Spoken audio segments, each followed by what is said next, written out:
Donc, dans ce séminaire, nous avons le plaisir d'accueillir une collègue et une jeune collègue. Euh, une collègue qui est Natalia Guerrillus, du département de portugais de l'Université Jean Moulin, est rattachée à l'équipe Marge. On se connaît avec Natalia puisque nous faisons partie d'un même projet.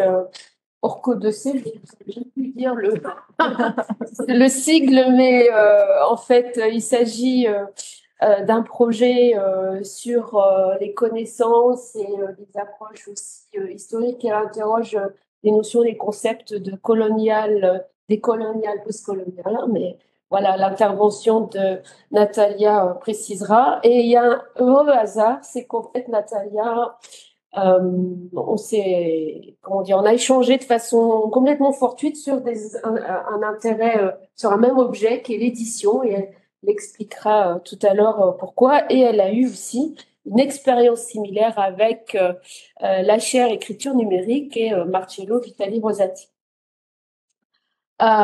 Donc voilà, on représentera tout à l'heure, elle complétera ma présentation, bien évidemment. Et Colline Boulet, un certain nombre d'entre vous la connaissez, elle est en master deuxième année, donc dans le cadre du master design interactif, audiovisuel multimédia interactif, sous la direction de Ghislaine Chabert. Je vous avais dit ce matin, il faut me surveiller. Les noms sont pas faciles. Non, les intitulés sont un peu longs. Voilà, donc je vous propose en fait que nous faisions les 3 interventions d'affilée pour que vous voyez aussi les liens, parce qu'il y a des liens, et qu'ensuite, eh ben, vous notez les questions, et puis comme ça, on pourra avoir un échange, en tout cas, que je pense être très riche. Voilà. Alors moi j'ai voulu en planifiant ma participation au cycle des séminaires IMPEC revenir sur un travail que j'ai mené aussi avec Joséphine et avec Christine sur la question de l'éditorialisation et regard de convergence, j'allais dire, de projets, notamment le projet pour lequel on présentera les problématiques que soulèvent les questions d'éditorialisation scientifique avec Colline tout à l'heure, qui est sur un projet MAMDAMS. Donc, je m'étais dit que, évidemment, et on en avait même beaucoup discuté avec le groupe de travail de ce projet-là, sur l'expérience que nous avons eue dans le cadre de présence numérique comme étant vraiment voilà, un cadre à la fois inspirant et qui soulevait déjà beaucoup de questions pour nous il y a déjà 4 ou 5 ans maintenant. Hein. C'est dire si on était un peu en avance par rapport à ces problématiques de multimodalité et des recherches et de la façon dont on pourrait les valoriser.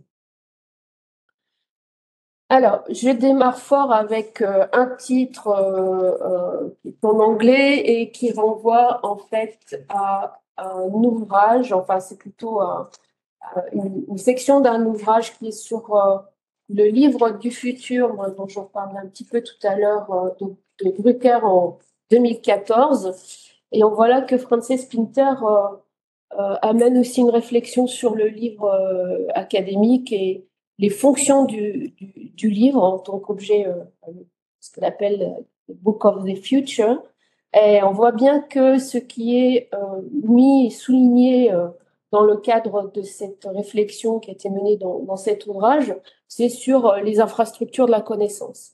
Et dans ce cadre d'infrastructure de la connaissance, elle parle d'une sorte d'écosystème, elle parle d'écologie, mais il faut le comprendre au sens d'écosystème numérique finalement qui allie à la fois des personnes, des pratiques, des technologies, des institutions, des objets matériels. Donc il y a vraiment une question de matérialité de l'objet quand bien même il est dans une dimension numérique, virtuelle, où on pourrait penser que c'est immatériel, mais c'est quand même matérialisé.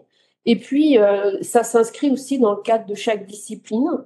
Et les éditeurs, en tout cas, le monde de l'édition, fait partie intégrante de ce système. Alors forcément, il y a des transformations et des mutations qui s'opèrent dès lors que tout cet écosystème initialement qui existe déjà depuis des siècles commence à changer, à se transformer. Et on voit également, mais on peut se poser la question de la façon dont ces mutations, ces transformations peuvent influer sur les modes de communication académiques. Et c'est des implications aussi sur ce que peut être finalement un ouvrage dans un cadre académique et scientifique. Et cela renvoie aussi à un travail qui avait été mené par Stéphane Vial et Marie-Julie Catoire-Brisson en 2016, où ils faisaient, enfin, ils ont mené toute une réflexion à partir des sciences du design et des sciences de l'information et communication sur les transformations de la chaîne du livre. Et on voit bien à partir du titre, écrire, éditer, lire à l'ère numérique, ce que ça soulève comme problématique. Et là, je vais vous lire une citation qui est prise d'un chapitre de cet ouvrage qui a été rédigé par René Bourassa et René Audet de l'Université de Laval au Québec, et dont le titre est assez intéressant parce que le titre de leur intervention, de leur chapitre, pardon, c'est Hybridité du livre en contexte numérique, affordance, mutation, extension. Et ils disent la chose suivante. Le livre constitue une forme marquante de l'imaginaire et de la connaissance qui est dotée d'une interface modelée par les usages à travers les millénaires en contexte numérique. Il soulève la question d'une hybridité complexe, il apparaît comme une mutation dynamique, proliférante de sa forme ancrée dans la culture matérielle. Quels sont les jeux d'aller-retour qui se produisent entre le livre papier et ses extensions ou ses incarnations numériques? Objets culturels profondément ancrés dans nos imaginaires sociaux, ces nouvelles configurations ne relèvent pas seulement de la dimension textuelle, mais de l'ensemble des ressources multimodales façonnées par le design. En affirmant sa matérialité, le livre déploie ses affordances en territoire numérique à travers diverses propositions, e-book, livres augmentés, installations médiatiques, jeux vidéo ou dispositifs transmédiatiques. On peut se demander comment les pratiques créatives de la culture numérique contribuent à explorer, déplacer et réinventer la forme ou la figure du livre et par extension celle de la bibliothèque. Enfin, c'est le considérer en fonction de ses extensions, allant du livre augmenté jusqu'à ses hybridations dans les environnements hypermédiatiques. Donc, on voit très bien que euh, les deux René, là, Audet et Bourassa, soulèvent une grande question qui relève aussi, mais quelle forme peut avoir ce livre?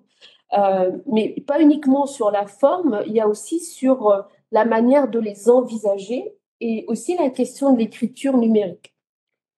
Et donc, on est véritablement là vers la quête d'un modèle éditorial en recherche, finalement, quand on regarde voilà, toutes ces réflexions qui sont menées. Ce sont des ouvertures voilà, de réflexion aussi entre deux disciplines, mais pas que. Évidemment, je pourrais parler de façon plus globale des humanités numériques depuis que la question de la digitalisation ou de la numérisation a rejoint toutes les sciences et notamment les sciences sociales qui sont emparées des corpus et des manières de traiter tous ces corpus qui sont présents en format numérique. Mais ce sont des questions qui ont été aussi menées, bien évidemment. Voilà, je cite beaucoup Brigitte Guyot, qui avait déjà entamé cette réflexion au sein des organisations en parlant du modèle du document comme travail, et en prenant diverses sortes d'organisations qui font des institutions. Ça peut être même Pôle emploi qui collecte des données, qui transforme les données en formulaire et qui fait le suivi pour les personnes, comme voilà, des grands groupes, bien évidemment, avec des espaces collaboratifs, des outils qui sont plutôt propriétaires et un contrôle, voilà, un schéma de workflow de contrôle de chaque étape de production, de validation des informations. Donc, ce sont des questions qui ont traversé les cycles depuis très longtemps et qui sont encore plus prégnantes de façon beaucoup plus ouverte pour toutes les disciplines, me semble-t-il, aujourd'hui. A fortiori encore plus si on voit effectivement le cadre posé par par l'État, qui impulse aussi cette question de science ouverte. On a aussi des problématiques institutionnelles et politiques de la valorisation de la recherche, du développement de la recherche. On pourrait même dire de comment faire la recherche et des données de la recherche qui sont associées. Donc il y a aussi ces questions de qu'est-ce qui nous appartient comme données, avec qui on les produit et pour qui on les destine et comment, avec quelle forme on va pouvoir les restituer, par quel canal de diffusion.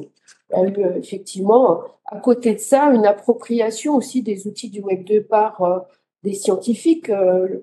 Un, pour le citer en particulier, qui est Jean-Michel Salin, qui avait aussi, en tant que directeur à une époque de l'école des bibliothécaires des sciences de l'information à Montréal, avancé, travaillé sur un blog qui était extrêmement fourni, précis, documenté, et qui animait toute une communauté autour de ça, et qui a permis ensuite la rédaction d'un livre autour des questions des transformations des sciences de l'information, vu du point de vue anglo-saxon et vu du point de vue francophone, et notamment français, sont effectivement tous les écueils aussi de l'écriture numérique en recherche. Ces outils du Web 2, moi je les appelle parfois un peu des terrains en friche, parce qu'on teste, on avance, et voilà, ça interroge beaucoup. Alors, ça aussi, donc j'ai essayé de synthétiser en reprenant certaines diapositives des présentations antérieures avec Joséphine ou Christine et qui ont été présentées dans le cadre d'autres communications et qui montrent bien aussi voilà, l'intérêt du cadre théorique que je vous présente. Si on se réfère évidemment à cette notion d'éditorialisation, on ne peut pas faire l'impasse de citer évidemment Marcello Vitali Rosati, pour qui cette notion renvoie à l'ensemble des dispositifs qui permettent la structuration et la circulation du savoir. En ce sens, en fait, pour lui, l'éditorialisation est une production de vision du monde, au mieux un acte de production du réel. Même les contenus qui sont destinés à l'imprimer sont dans leur totalité rédigés, structurés, mis en forme avec des outils numériques aujourd'hui. Ce serait intéressant de voir.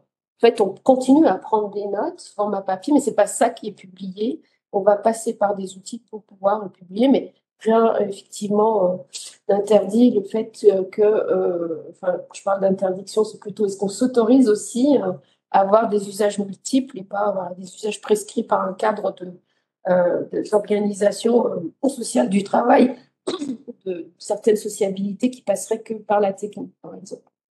Mais voilà, j'ai cité le cas tout à l'heure de Jean-Michel Salin, du blog au livre, du numérique au papier notamment. Voilà. Il y a aussi toutes ces modalités qui s'entrelacent sur un modèle éditorial qui finalement n'est peut-être pas stabilisé, mais est-ce qu'on cherche la stabilisation aujourd'hui? Mais en tout cas, ce qu'on observe, c'est qu'il y a des phénomènes de production et de diffusion qui sont très, très variables finalement.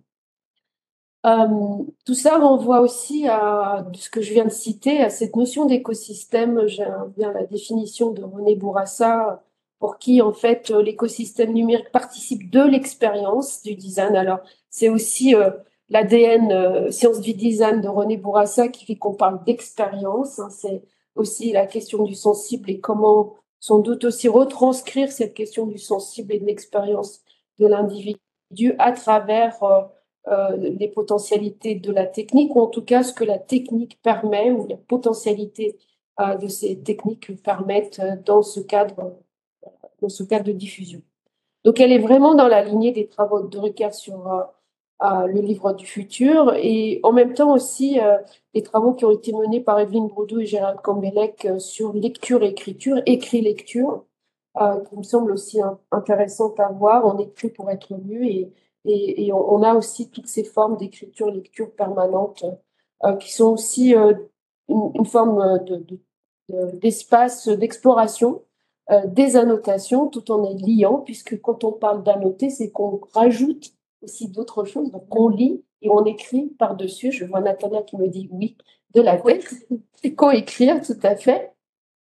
Ce que Antoine Fauchier disait déjà bien avant la soutenance de sa thèse qui a eu lieu en décembre de l'année dernière, il écrivait déjà en 2019 que la publication numérique suppose 3 dimensions, à savoir l'interopérabilité, et là on est effectivement dans l'univers technique, de la modularité, donc penser non pas en linéarité, mais peut-être des liens de façon fragmentée, et une multiforme, donc qui peut prendre effectivement des formes diverses et pas sur un modèle établi que nous avons connu pendant des siècles. Donc ces trois dimensions font de la publication numérique et des usages qui sont associés il y a un effet plastique, très souple et plastique, et qui relève aussi d'une forme d'instabilité finalement de ce qu'on voit déjà, par exemple, dans les modèles éditoriaux de Wikipédia, par exemple. Euh, Ensuite, évidemment, voilà, les modèles, ces modèles, c'est ce que j'expliquais tout à l'heure par rapport à la science ouverte. On a des modèles éditoriaux qui sont aussi un peu en mutation. Je vois que certaines disciplines vont beaucoup plus loin. On parle d'intégration vidéo avec des formes d'articles, des livres multimédia. Je vous citerai quelques exemples du côté de l'audio parce que voilà, Madame se situe plus, et on le présentera tout à l'heure avec Colline, plus du côté de l'audio que de la vidéo, mais voilà. Du coup, je trouvais intéressant de reprendre un peu la genèse du projet de présence numérique parce qu'en fait, c'était deux attentes. Une attente d'une équipe de recherche sur l'écriture, qui réfléchit à une chaire sur l'écriture numérique, qui était à la recherche d'une notoriété multimodale, et le projet présence numérique tombait à point nommé. Et de l'autre côté, on avait une équipe de recherche euh, interdisciplinaire et qui était à la recherche d'un espace de publication qui pouvait permettre aussi cette multimodalité, sachant que effectivement les données qui avaient été collectées dans le cadre de ce projet ont été telles qu'on ne pouvait pas faire l'impasse de ne pas les exploiter et de les rendre visibles. Et c'est là où aussi tout se joue, c'est sur ce caractère de mise en visibilité des données de recherche collectées. Et quand ces données de recherche collectées sont multimodales, comment faire pour pouvoir les exploiter, les traiter, mais aussi les intégrer dans une forme de publication? Qu'est-ce qui le permet? On a eu une chance énorme de pouvoir rencontrer cette équipe qui était tout à fait réceptive à ce projet et qui nous ont aussi... Alors, l'outil qu'ils nous avait présenté est un outil à l'époque qui démarrait, bien évidemment, qui était développé par l'équipe de Marcello.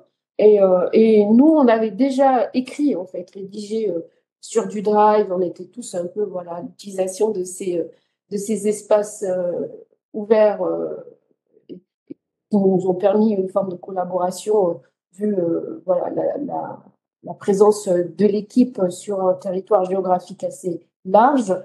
Et il a fallu effectivement s'approprier cet outil, réfléchir sur la façon dont on pouvait coder un texte. Mais moi, ça me rappelle, en fait, Stylo, là, j'ai pris, enfin, c'était une page écran que j'avais du travail sur un des projets, sur un des chapitres coécrits avec Morgane et Jean-François, là, sur les doctorants. Euh, Ça me rappelle, en fait, la Text Encoding Initiative, la TEI, qui a été quand même aussi le résultat d'un travail énorme dans les années 90, au début des années 90. J'aime bien en fait situer ces outils et ces dispositifs dans une approche historique qui permet de comprendre toutes ces évolutions aujourd'hui.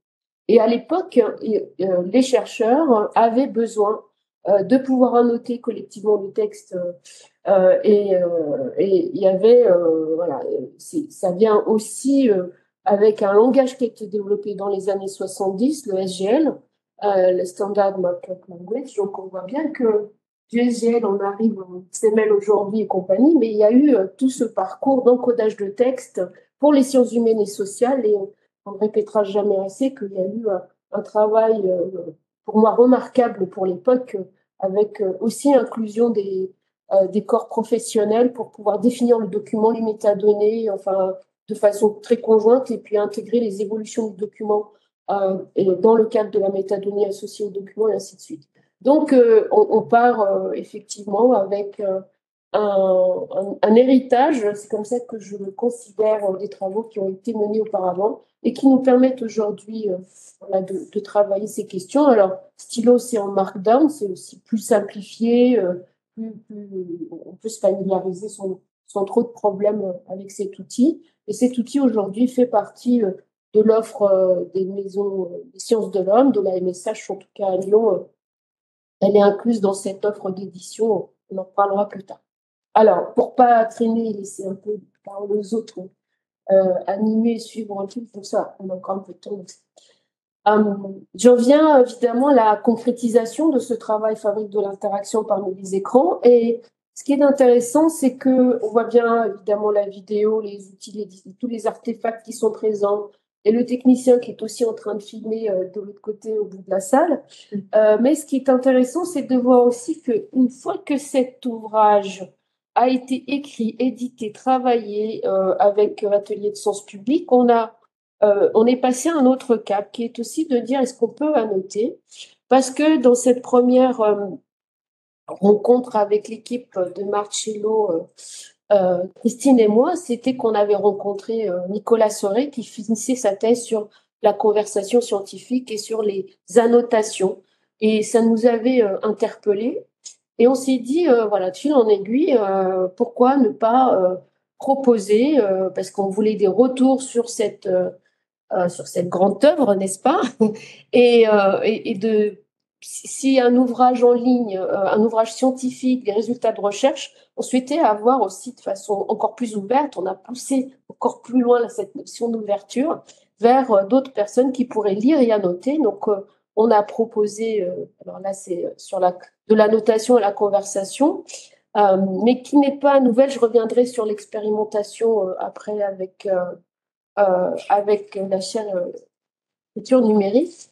Là, c'est simplement pour dire que c'est aussi dans la continuité des réflexions que j'avais eues, un article qui avait été rédigé par un professeur en SIC, Hubert Fondin, dans une revue qui est une revue de la 71e section, les revues des enjeux, qui est éditée par le laboratoire Grézec à Grenoble. Et Hubert Fondin, en fait, avait il y a un ouvrage, un article, je vais y arriver, qui interrogeait effectivement les origines des sciences de l'information. Et ça avait été voilà, pas forcément bien perçu par une partie de la communauté. Il y a eu un débat, mais pourquoi? Voilà, tout ce débat entre les sciences de l'information, les sciences de la communication au sein de cette grande discipline, sur des points de tension évidemment épistémologiques, fait que il y a eu des demandes d'explications, notation. Mais le format de la revue n'était pas du tout adapté à l'époque. Mais j'ai trouvé intéressante l'idée des coordinateurs de dire bah, il y a une note de l'éditeur et puis ils expliquent. Voilà. Hubert Fondin s'est déjà exprimé en plusieurs occasions sur la question de la ou des sciences de l'information dès 1997 en collaboration avec Jacques Rouault, qui était aussi un professeur à Grenoble, puis en 2001 et en 2002 dans les volumes. Alors, il cite toutes les références. Il reprend ici le chantier. On voit bien on a des ouvertures aussi. Ça veut dire qu'on donne une réponse avec un terme en guillemets en disant bah, c'est quelque chose qui est aussi en construction, pas finalisé, en actualisant son argumentation et en insistant sur les relations avec les sciences de la communication. Cette publication est l'occasion pour les enjeux de l'information et de la communication de contribuer à l'élargissement du débat et de ne pas le limiter aux spécialistes de l'information. La revue qui entend dorénavant insister sur les discussions scientifiques critiques est disposée à accueillir les suites du débat. Donc je trouve ça très intéressant. On est au début des années 2000 sur cette ouverture et sur cette question de le débat peut avoir lieu, quand bien même c'est une publication écrite, finalisée, on peut même dire figée finalement, mais on propose aussi cette réflexion aux échanges. Alors, le projet d'annotation, on a eu plusieurs réunions avec l'équipe du séminaire IMPEC et l'équipe de Marcello pour essayer de définir le cadre de cette expérimentation. Pardon. Et il y a eu tout un débat sur voilà, les suggestions d'annotation qui pourraient être proposées aux lecteurs. Alors, on n'était pas trop pour. Je me rappelle d'une discussion entre Christine et Marcello sur le degré de liberté qui peut être laissé au lecteur voilà, pour pouvoir annoter comme il le souhaite. Et Marcello était du... Soré, hein. Comment? C'était Soré, hein. C'était pas Marcello. Ah, c'est Soré. Ah oui, pardon, le pauvre. Donc oui, Nicolas Soré. Et oui, parce qu'il était bien dans sa thèse et puis il y avait aussi peut-être aussi des intentions, je sais pas. Après coup, je me dis voilà de tester peut-être aussi des tags qu'il aurait Oui, voilà. C'est pas anodin. Les choix sont forcément en lien avec des préoccupations de recherche. Donc, on voit bien que dans les tags, les types d'annotations qui sont proposés, référence ajoute une référence. Donc, on explique aussi. On fait des suggestions, on explique pourquoi, enfin, dans quel cadre on peut utiliser tel ou tel tag. Donc, il y a eu un protocole d'expérimentation. On a envoyé on a voulu que ce soit large, pas que la communauté SIC, mais la communauté humanité numérique. Enfin, voilà, on a travaillé du réseau en disant qu'il y a une participation en ligne sur 6 mois. Le mailing a été envoyé par la chaire écriture numérique. On a fait une relance et on a eu quelques commentaires. Et vous voyez qu'en fait, en termes de datation, les commentaires datent du mois de mars 2022, pardon, et que nos réactions ont eu lieu en septembre 2022. J'expliquerai pourquoi on a eu ces réactions à ce moment-là. Donc là, on a regardé aussi les quelques annotations qui ont été posées par le public. On voit aussi déjà d'emblée qu'ils ont repris quelques étiquettes que j'ai présentées précédemment. Débat, référence, suggestion, accord. Donc les gens ont été pour le coup là suffisamment disciplinés, on va dire ça ainsi. Et puis donc si on regarde voilà les annotations sous le tag débat, on se pose la question sur l'identification de elle. Alors si je vous lis un robot. Le premier, elle. Elle, c'est la spontanéité de cette féminisation est intéressante. Christine fait-elle allusion à la personne qui est à distance ou plutôt au robot dans ce dernier cas? Donc, là, elle fait un lien, voilà, vers le genre du robot, homme ou femme, pilote au robot. Enfin, qu'est-ce que c'est? On voit bien que là, il y a un débat aussi, un questionnement, puisque c'est sur les robots de téléprésence, l'appropriation du questionnement qui par le prisme du genre est certainement un questionnement qui est lié à une réflexion de cette personne à ce moment-là. Donc, il y a 3 réponses qui ont été proposées. Vous voyez, donc il y a hide, replies, il y a 3 réponses qui ont été présentées. Un complément d'information par rapport à l'actualisation du hypertexte cité, réflexion sur le genre du cyborg, sur la littérature Android, pardon, ouverture sur la remédiation de l'identité dans un dispositif technique. Deuxième réponse à la première question à qui s'adresse Christine, à la pilote et confirmation d'auteur. Oui, c'est Amélie que je m'adressais, prise en compte de l'intérêt du débat. C'est Joséphine qui répond. Et voilà, je vais répondre un premier coup. Et ensuite, Christine qui confirme. Après, oui, je confirme que je m'adressais bien à Amélie. Voilà, un autre exemple qui est présenté aussi en termes d'annotation.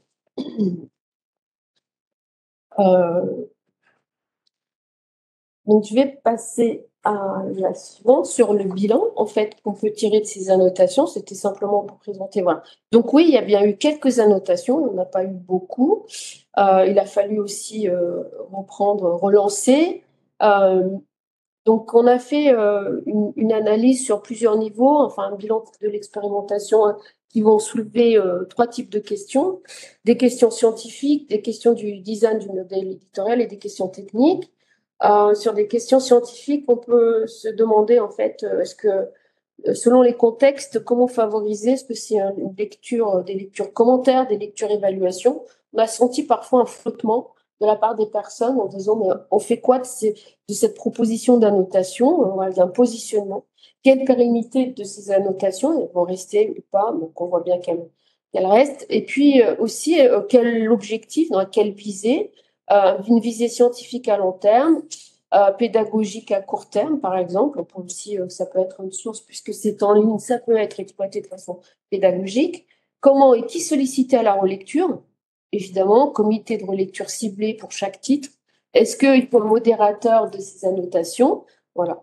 Et quelle autorialité associée aux commentaires, lecture d'évaluation, ce que je disais précédemment.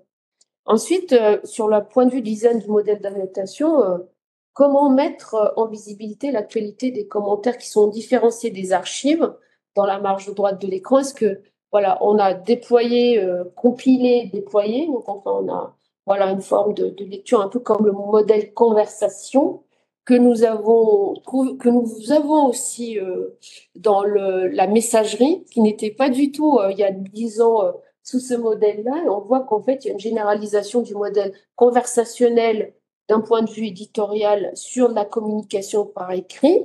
Donc là, ça interroge aussi les modèles qui nous sont imposés. Je ne pense pas qu'on nous ait demandé notre avis, hein. Nous l'avons découvert par hasard. Ça aussi, je m'interroge souvent sur le fait de l'émergence et des phénomènes d'émergence des technologies.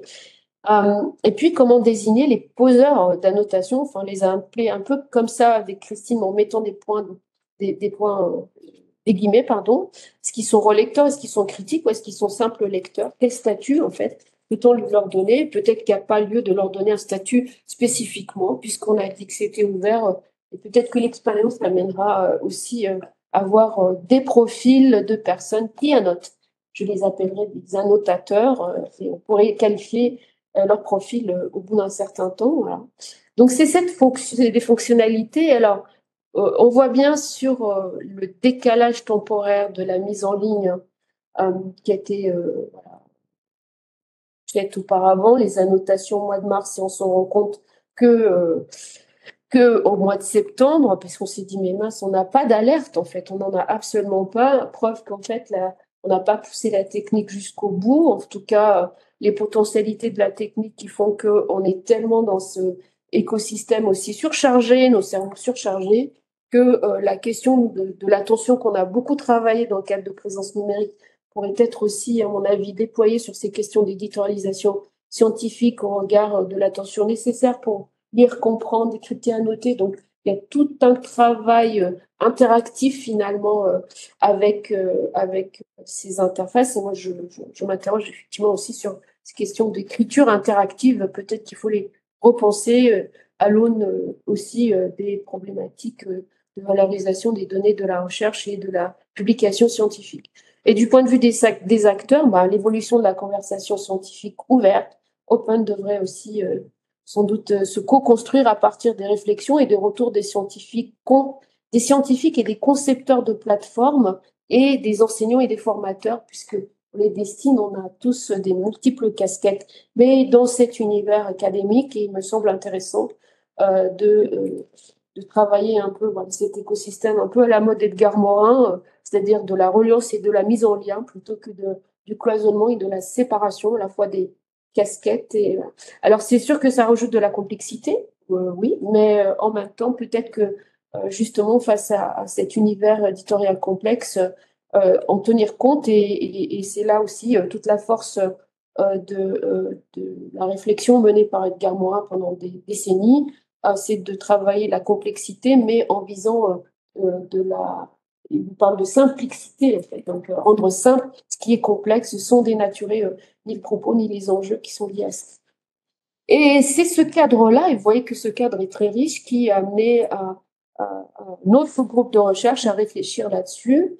L'autre groupe de recherche est un groupe francophone qui avait un intérêt pour les personnes âgées, les seniors, comme on les appelle, vu du point de vue de la médiation et de l'accompagnement pour leur permettre de vivre en toute autonomie.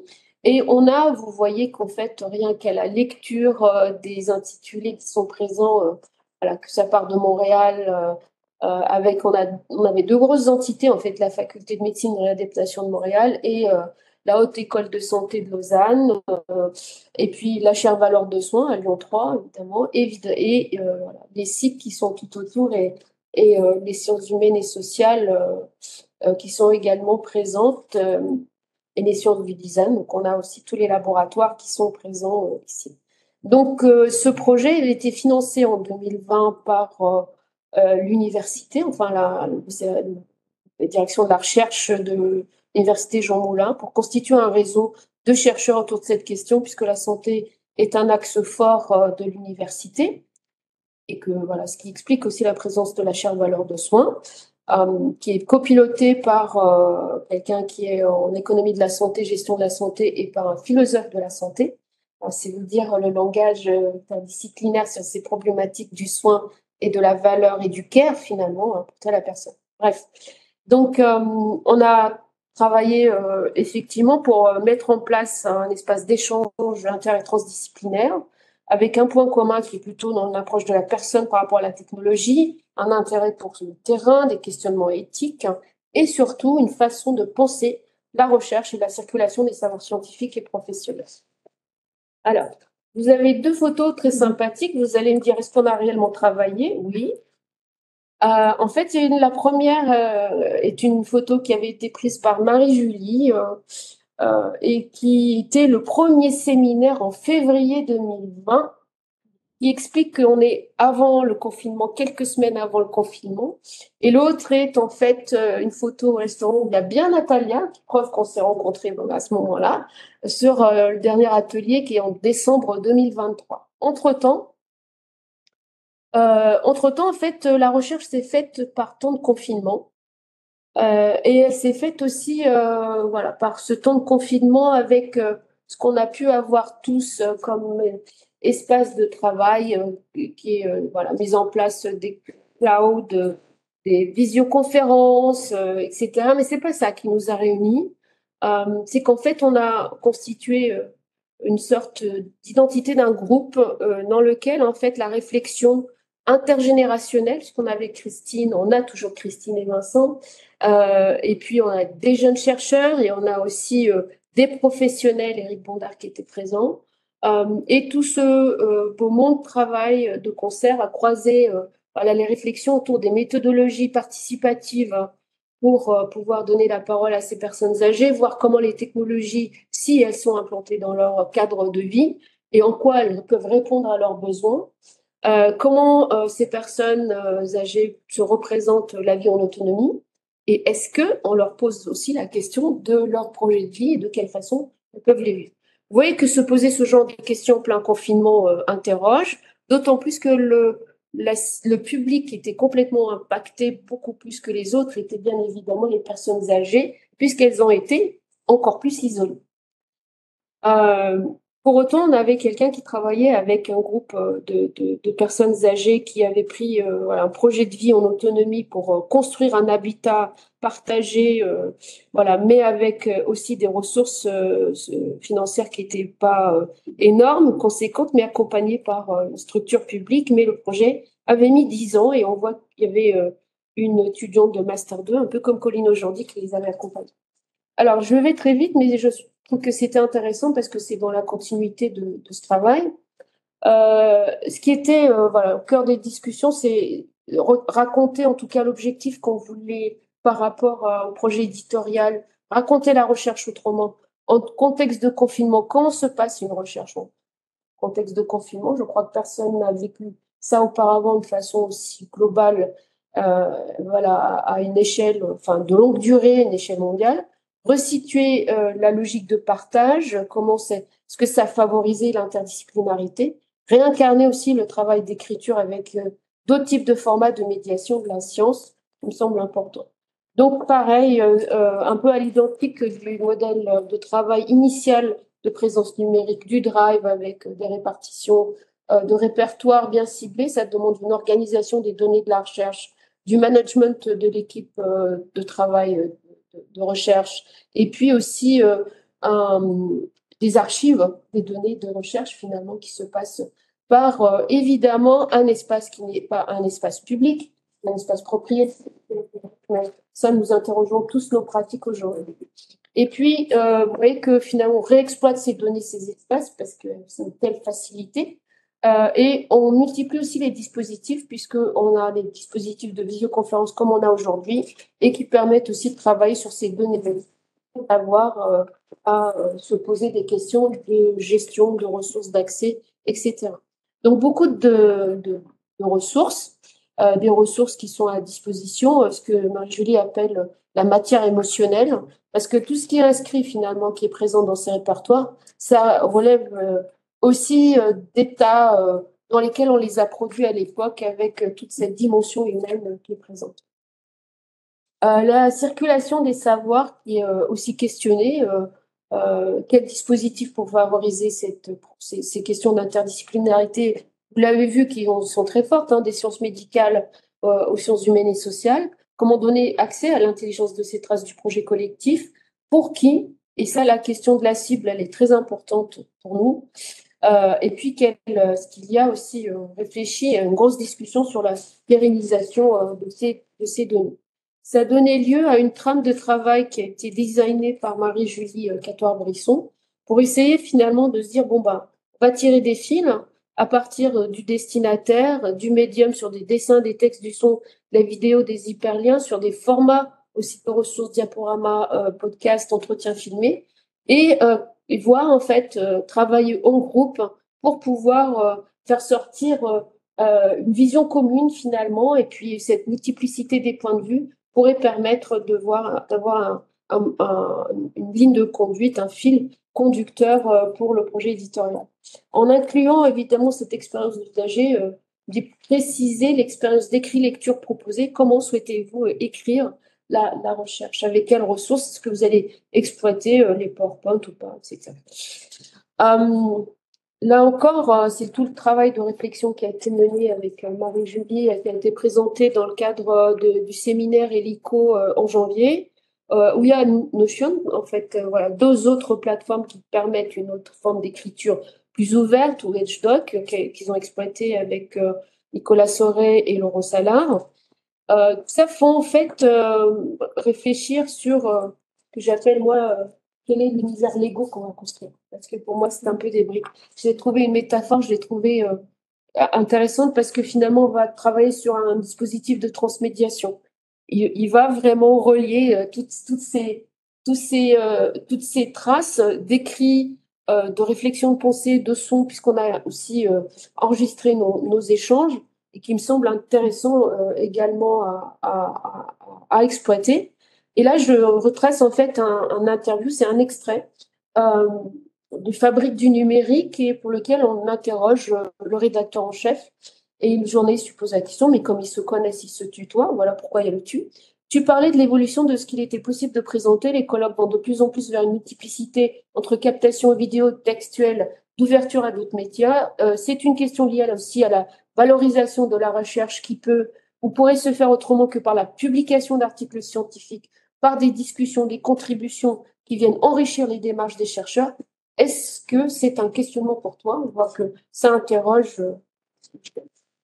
Et là, je me dis, bon sang, mais voilà, il y a peut-être aussi des mondes imaginaires, des univers transmédiatiques à penser. Et évidemment, on voit bien que là encore, je fais référence à ma discipline, c'est de mon point de vue, mais il y a d'autres choses dont on pourrait s'inspirer, que je trouve très intéressantes sur ces activités de recherche, voilà, les observatoires d'imaginaire.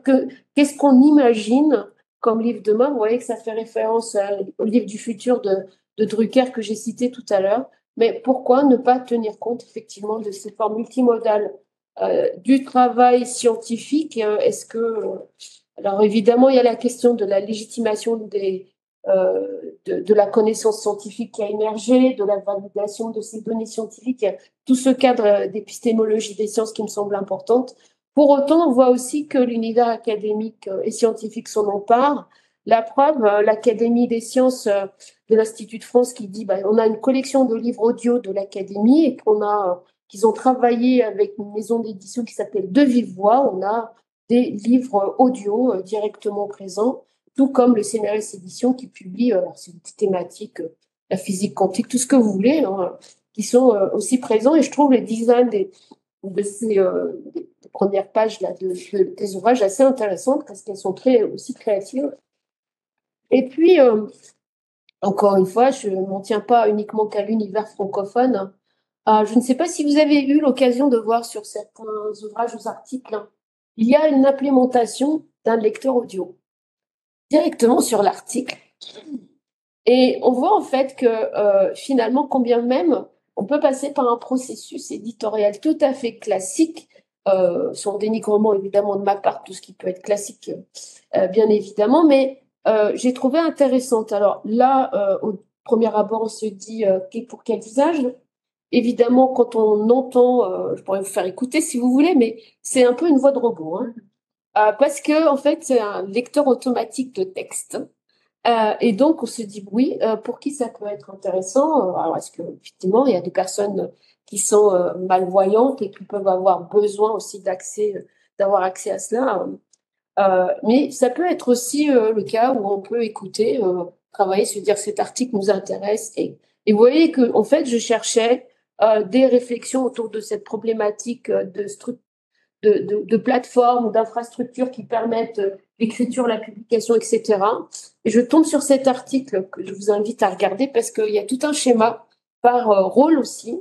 C'est-à-dire que le rôle de celui qui rédige, celui qui va évaluer, celui qui va publier, enfin, je trouve ça très intéressant dans le mode d'accompagnement. Et ils expliquent aussi de façon pédagogique le mode d'accompagnement pour les futurs doctorants, notamment, sur comment écrire, quelle stratégie mettre en œuvre, comment faciliter l'accompagnement à l'écriture scientifique. Et quand je trouve ce plugin audio, je trouve ça extraordinaire.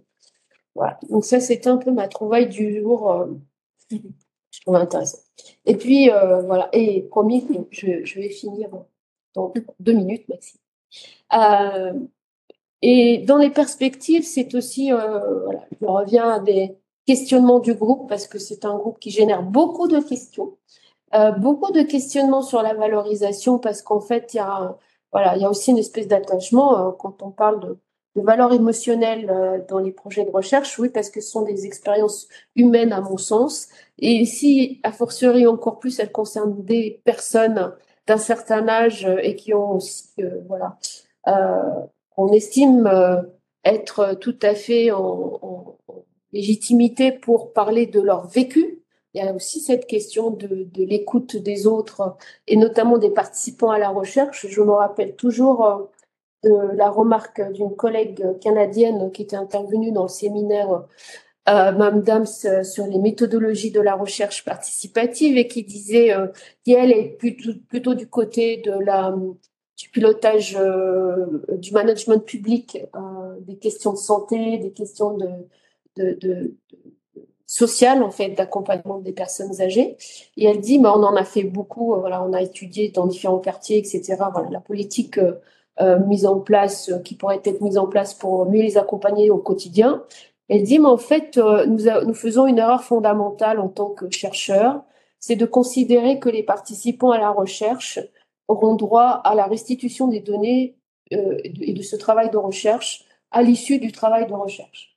Elle dit en fait, mais on ne le fait jamais, puisqu'on pense plutôt à la valorisation de la recherche. Sans doute que dans une trame de procédures à faire en tant que chercheur dans une tâche de ces projets qui sont en lien avec des données issues de la société civile, issues évidemment aussi de la production des personnes qui sont engagées dans cette recherche-là, qui les concerne, démarrer par une restitution à ce public-là avant d'envisager une autre forme de restitution.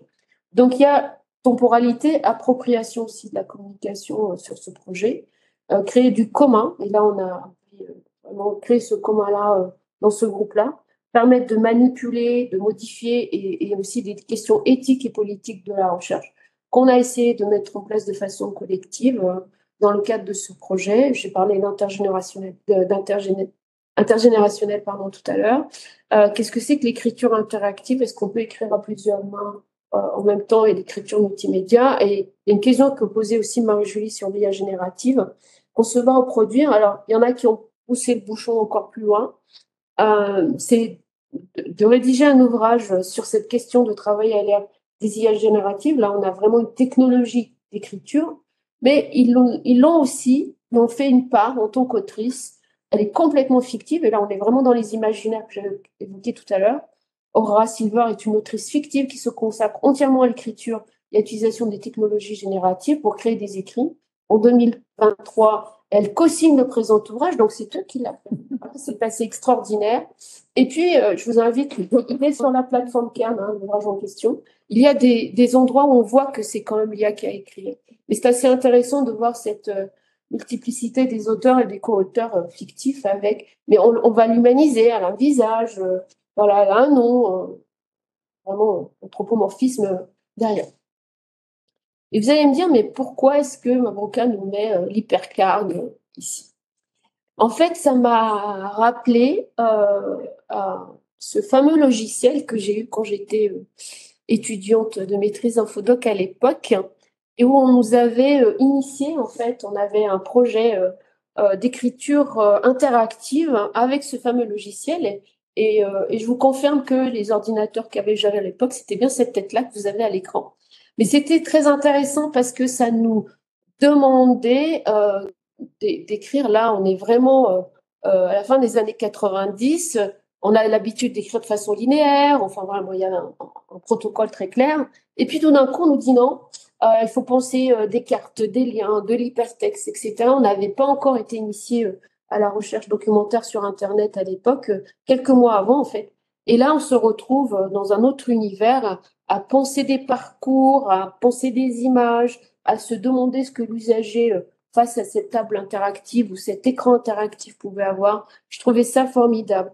Et je l'ai mis en parallèle avec une infographie où on a en fait aujourd'hui pléthore de ressources, ça déborde de l'écran, mais aussi avec des formes de contenus qui sont divers et qui nous interrogent et qui finalement nous demandent à réfléchir sur ce que l'on souhaite comme projet éditorial et comme écriture aujourd'hui.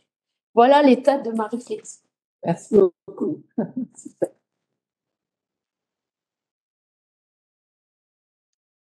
Voilà, j'arrête le partage. Donc, je vais laisser maintenant la parole à Natalia. Merci. Ça va être difficile de parler après toutes ces réflexions. Mais non. Super intéressante, complète, riche. Bon, bonjour à toutes et à tous. Et j'aimerais remercier donc, particulièrement ma collègue, Kalia Cheni, de m'avoir invité à participer à ce séminaire et à Lyon 3.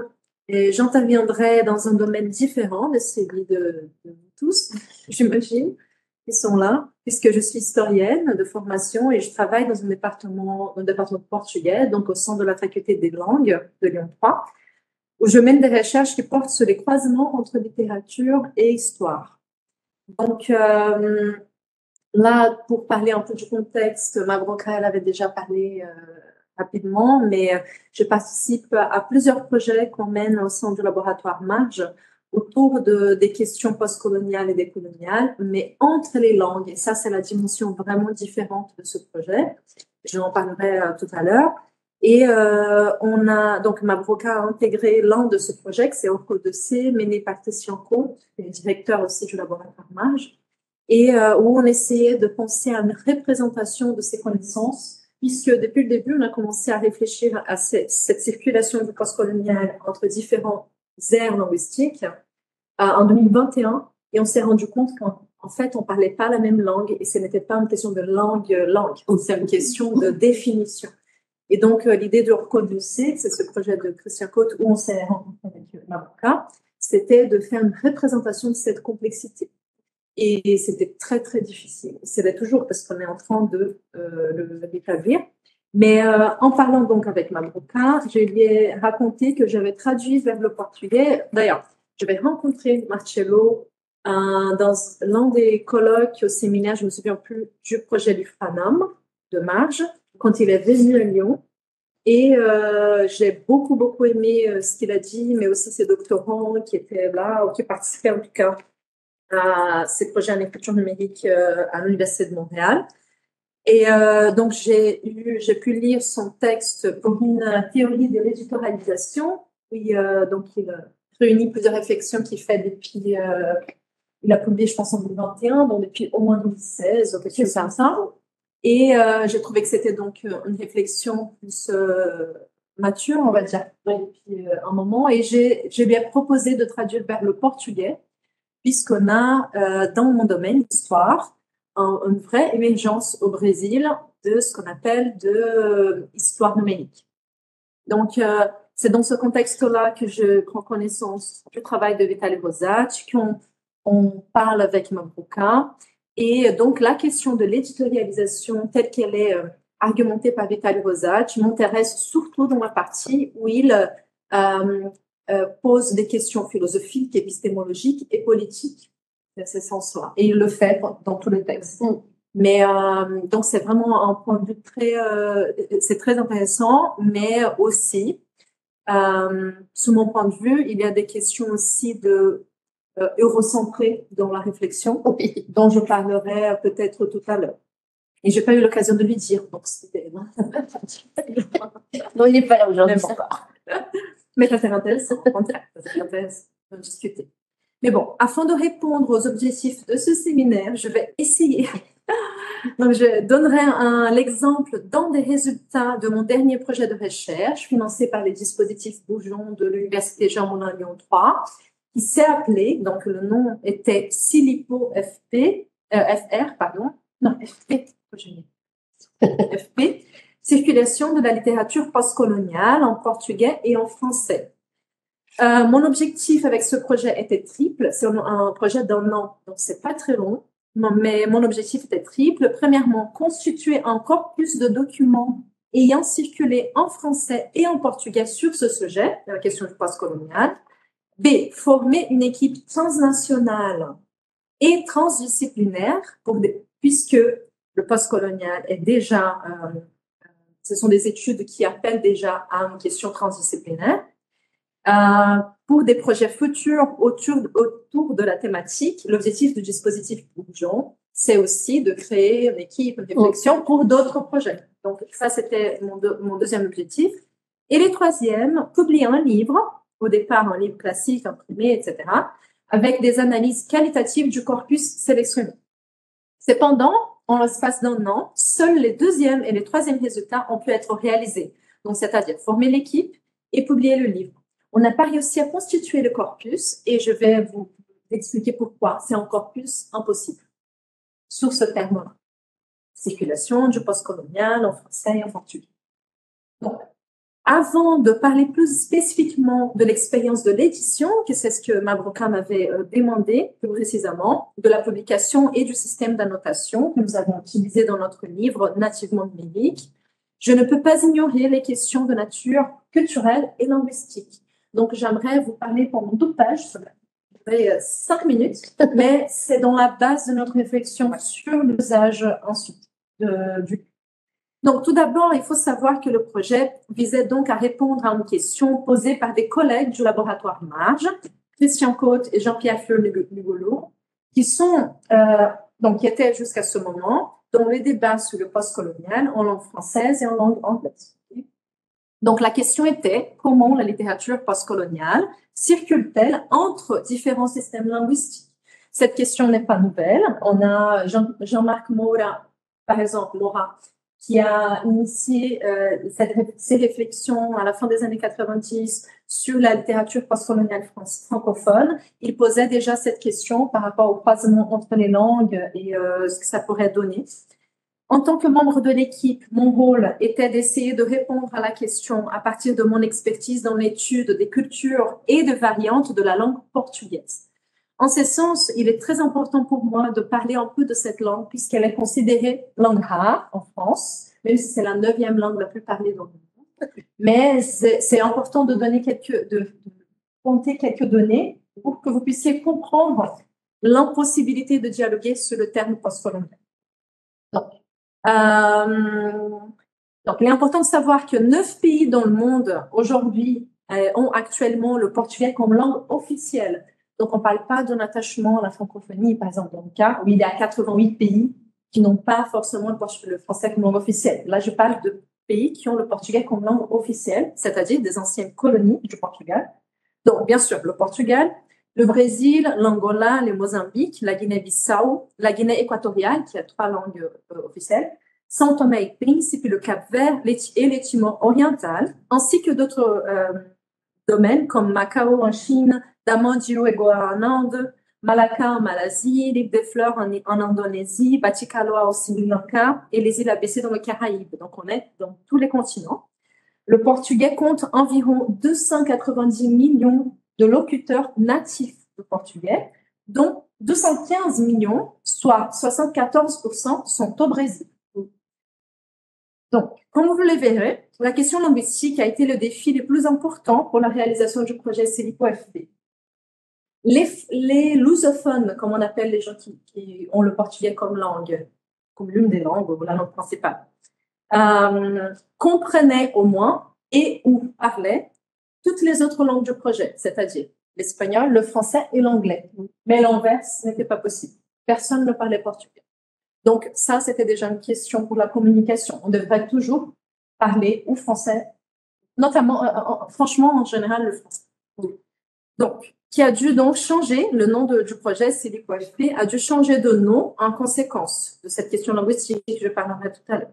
Donc, commençons par le terme postcolonial qui était dans le centre de ces titres et dans le centre de la question posée par les collègues de marge et qui, dans toutes les langues impliquées dans le projet, portugais, espagnol, français et anglais, a au moins deux significations distinctes.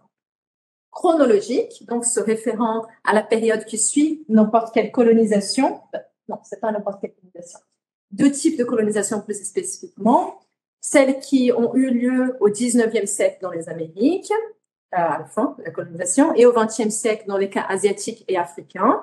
En ce sens, il est devenu habituel d'utiliser le terme postcolonial dans son sens chronologique, en considérant les différents processus de colonisation réalisés dans le monde par les empires européens. Peut-être que vous le savez déjà, ça, mais je pointe encore pour après faire une réflexion sur les croisements entre les langues. Mais aussi, postcolonial se réfère à et les termes sont parfois confondus, notamment en langue anglaise. On mélange souvent les deux connotations, la question chronologique et la question théorique.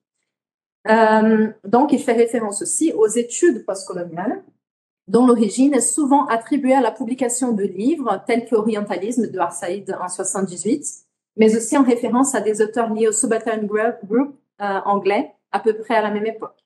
Ce qu'il faut savoir, c'est que ces études sont d'origine anglophone et se réfèrent fondamentalement à l'histoire coloniale britannique en Asie et en Afrique. Les études postcoloniales sont arrivées ensuite en France et aujourd'hui, parler d'études postcoloniales, c'est prendre en compte des auteurs français aussi, par exemple comme Frantz Fanon et ses productions anticoloniales dans les années 50 et début des années 60, mais aussi en mélangeant des apports philosophiques d'auteurs comme Michel Foucault, Jacques Derrida et plus récemment Édouard Glissant.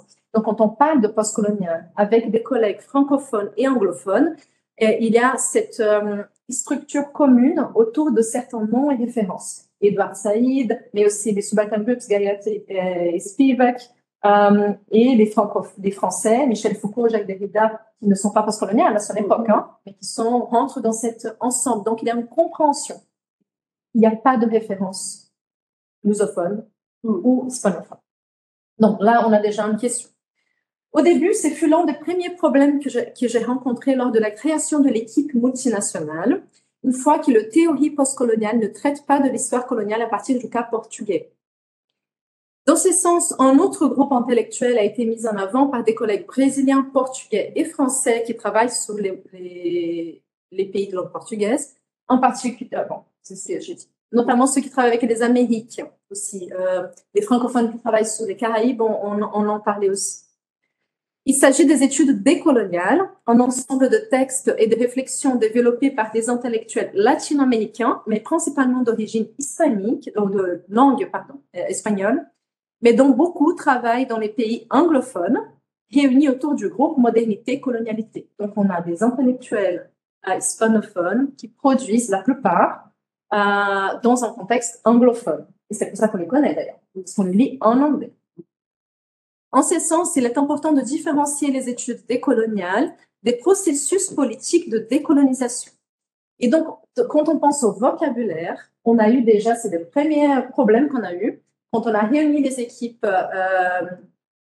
polyglottes, c'est que quand on parlait de postcolonial, on confondait chronologie avec études postcoloniales. Quand on parlait de décolonial, on confondait études décoloniales avec processus de décolonisation.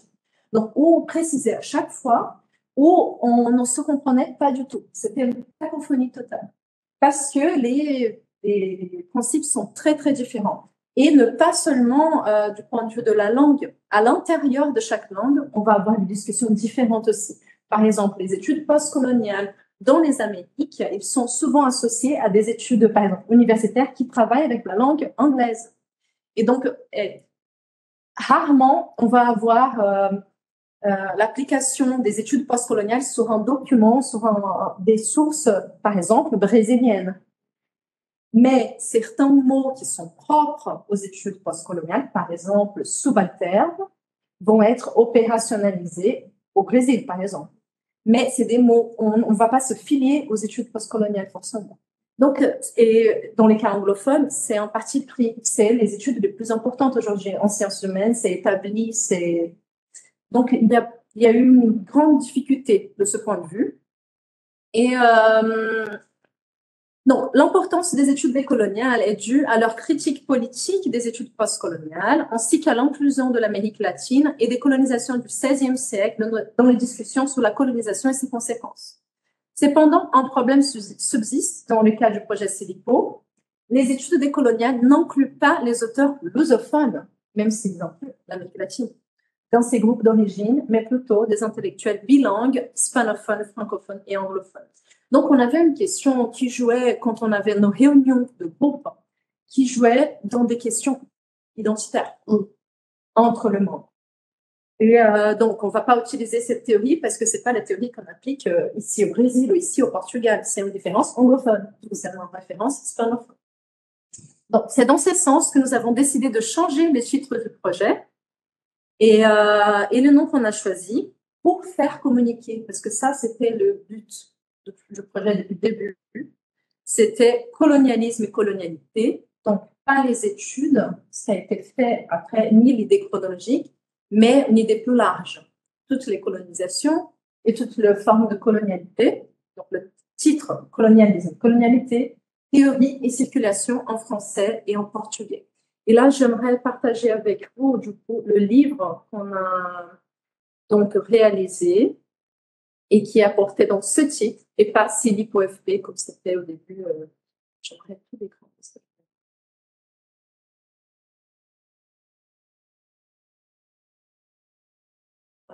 Donc, ça, c'est le livre sur lequel Mabouka m'a demandé aussi de parler, sur cette expérience. Mais aussi, j'ai préféré donc vous expliquer pourquoi le titre a changé par rapport au projet et pourquoi ça, c'était la seule façon qu'on a trouvée pour faire communiquer nos collègues de différents pays, France, Portugal et Brésil. Donc, il ne s'agit plus de la circulation de la littérature postcoloniale en portugais et en français, car du point de vue de la recherche, le terme ne favorise pas la communication entre les différents contextes, mais de la façon dont les textes, fiction et non-fiction, liés aux colonisations historiques et aux colonialités, à la fois historiques et contemporaines, circulent entre les langues portugaises et françaises. Le livre numérique dont je vais vous parler maintenant, contribution que j'espère apporter à ce séminaire, je pense, a cherché à répondre à cette question à travers une forme numérique qui représenterait elle-même la complexité de l'objet de notre recherche. Et j'aimerais, en écoutant Mabouka, il y a quelques références qui me sont venues et que j'aimerais commenter et qui parlent à l'intérieur de discussions postcoloniales et décoloniales de la question du numérique. Donc, sur le papier que j'ai envoyé, je ne sais pas s'il est sur la page du séminaire, mais il y a quelques références que j'avais mises. Et parmi elles, il y en a une ici en haut, The Colonizing Digital Humanities, Africa in Perspective. C'est un article très intéressant qui va donc mettre en question cette idée comme si l'accès au digital était universel et en montrant les difficultés pratiques, par exemple, dans certains pays d'Afrique, déjà d'avoir accès à Internet, mais aussi dans différents usages du numérique. Donc, quand on parle de cette interaction ou de l'écriture numérique collaborative, etc., si on est dans des pays différents, dans des langues différentes, ça, ce n'est pas possible de la même manière. On va revenir au background de notre ici. Mais aussi un autre travail qui a été mené par un chercheur chinois qui s'appelle Yu Oi. Youk, il a été postdoctorant, où il a eu un projet de recherche, en tout cas approuvé par le Pompidou, et il a travaillé dans sa thèse avec Bernard Stiegler en France, mais c'est une personne qui a une trajectoire très multinationale. Il est de Hong Kong et il a étudié en Allemagne, en France, en Angleterre. Il va avoir un livre qui a été publié au Brésil, où il va parler un peu d'une décolonisation du numérique et de l'idée de technodiversité. Cette question nous a quand même parlé parce qu'on pensait à un résultat numérique, mais en lien avec les discussions postcoloniales et décoloniales, donc avec cette critique aussi d'une idée plus universalisante du numérique. Donc, j'aimerais juste citer ces exemples.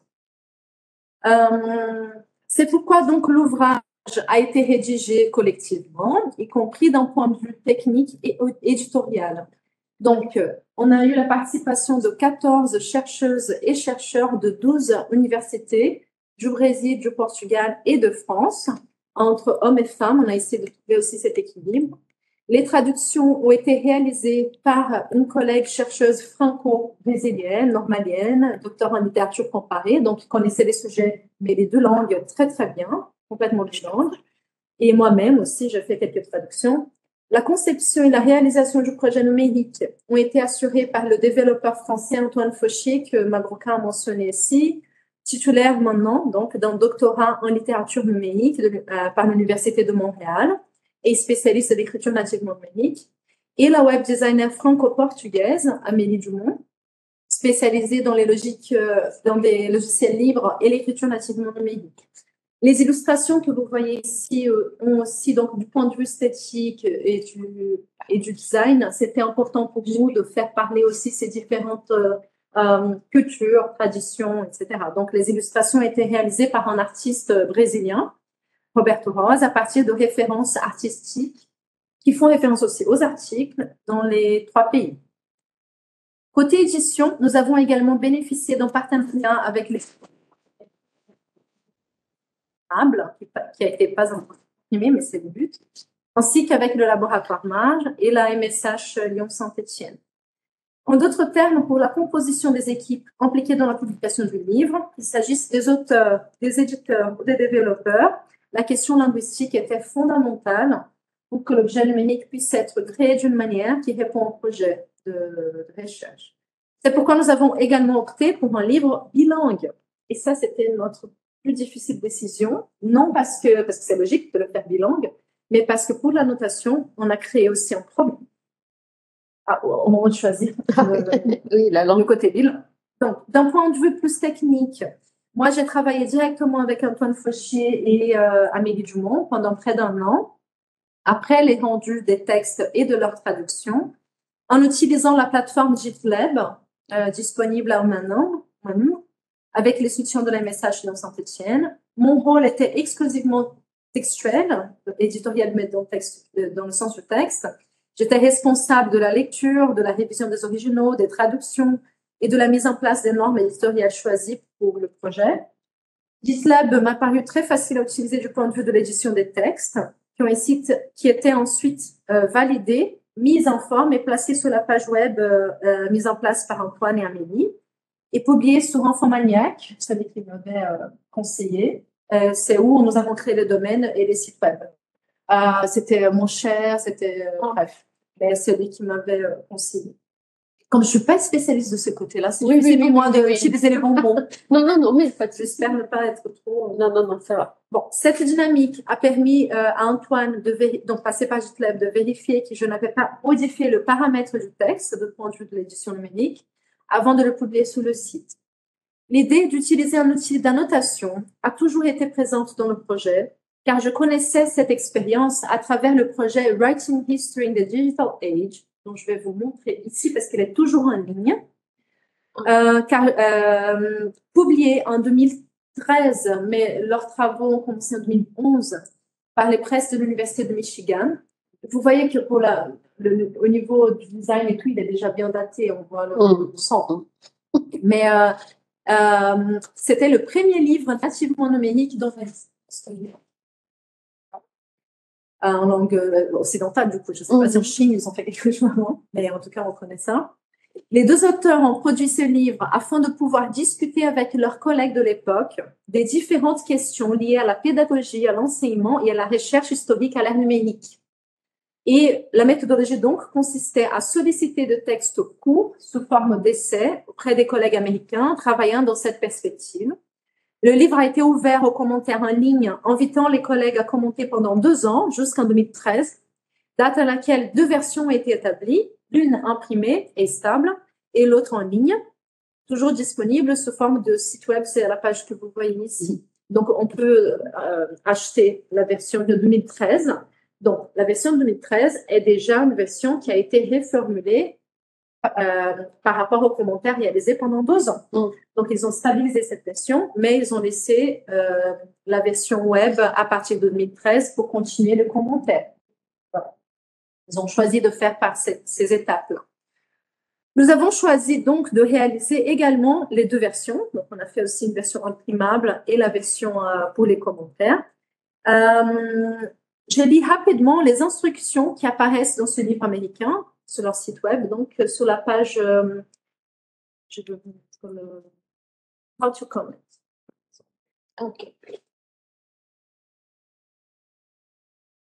Ils disent commenter à 3 niveaux différents du texte, commentaires généraux sur le livre, sur un essai entier ou sur un paragraphe. Donc là, on ne peut commenter l'unité minimale, c'est le paragraphe à ce moment-là. Vous devez utiliser votre nom complet, votre adresse électronique. En soumettant en commentaire, vous acceptez que votre nom et vos mots soient partagés publiquement sous la licence Creative Commons. Voilà. Les commentaires anonymes et les propos inappropriés seront supprimés par la rédaction. Donc, c'est une modération. Et en parlant plusieurs reprises avec Antoine, on a décidé que la modération était aussi importante pour nous, pour éviter du bruit, surtout du bruit de commentaires un peu, parce que l'idée, c'était la critique. Donc, c'était... D'ailleurs, j'aurais adoré avoir... Ah là, je vais vous montrer, de commentaires qui mettent vraiment en question le texte. Et ça, c'est super intéressant. Donc ça, c'était pas le problème, mais surtout les bruits qui ne servent à rien, qui ne construisent rien. Donc, à la fin des instructions, un tutoriel en vidéo explique comment faire le commentaire. Et aujourd'hui, 11 ans plus tard, on peut voir plusieurs commentaires dans les textes. Mais même après 11 ans, c'est pas assez non plus. C'est intéressant, mais bon. Mais les commentaires sont intéressants. Ils peuvent être consultés par paragraphe ou par chapitre, ainsi que systématisés sous la forme d'une liste de commentaires. Ça, on n'a pas pu faire sur notre projet et je ne pense pas qu'Hypothesis puisse le faire. Vous allez me dire, parce qu'au niveau technique, je ne sais pas. Mais en tout cas, si on, ici, Writing History in the Digital Age, si on met, je ne sais pas où est-ce qu'il peut y avoir des commentaires, peut-être ici. Si on met des commentaires...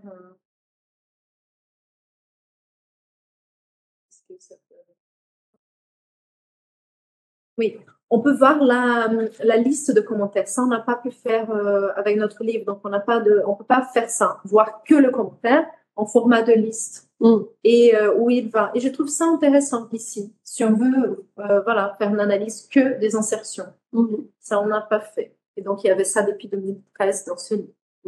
Donc, lorsque j'ai présenté cet exemple à mes collègues développeurs, ils m'ont suggéré d'utiliser le système d'Hypothesis utilisé dans d'autres projets, comme les livres publiés sur la licence publique, donc, qui diffèrent du livre américain, une fois qu'ils fonctionnent comme des annotations dans la marge du texte, mais ne révèlent pas des données spécifiques et distantes, comme les commentaires format de liste séparés du texte, que je sache. Vous avez fait le livre, je ne sais pas si c'est possible.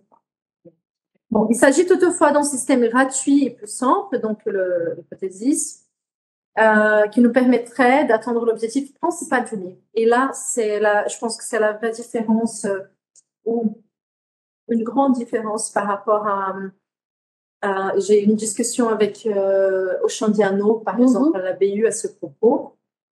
Parce que la conception, par exemple, qu'ils avaient, c'est cette conception d'un livre académique, open access, qu'on peut faire et commenter, etc.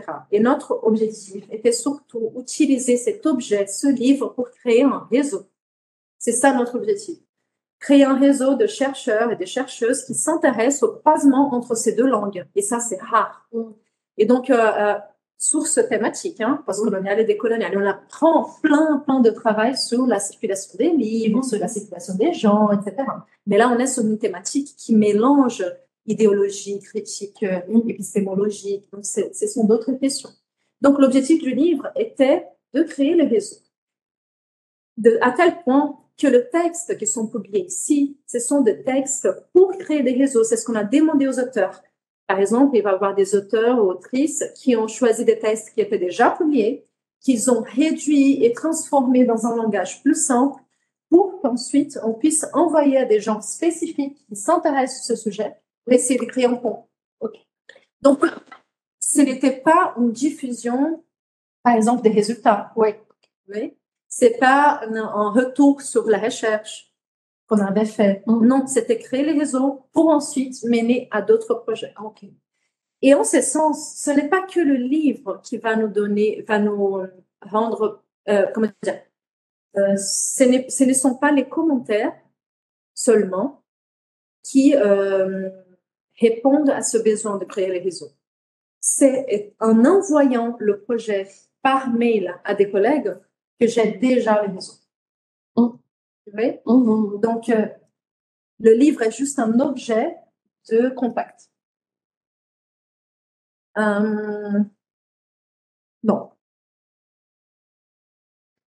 Les problèmes qui s'est posé ici et pour lesquels nous n'avons pas trouvé de solution avec Antoine est le fait que le livre est bilingue et qu'il était impossible pour les systèmes d'hypothésis, dans tous les cas jusqu'à où on pouvait aller, de reproduire les commentaires dans les deux versions sans confondre le ligne de référence de chacune. Oui. En ce sens, le participant doit choisir la version qu'il souhaite commenter. Et ça, c'est vraiment dommage pour l'idée du projet. L'idéal, ça serait qu'on ait dans les deux versions en même temps et que les gens... Parce que la langue du commentaire comporte. Dans le sens qu'on peut... Ce sont des commentaires petits, on peut le traduire avec Google Traducteur. Je ne sais pas, la personne qui est intéressée, elle traduit facilement. Mais il faut qu'elle aille dans les deux versions pour voir ça. Et ça, c'est vraiment dommage et on n'a pas trouvé de solution, malheureusement. Méthodologiquement, dans notre cas, la première étape a été d'envoyer la présentation que j'avais rédigée, donc qui est ici, la présentation du livre.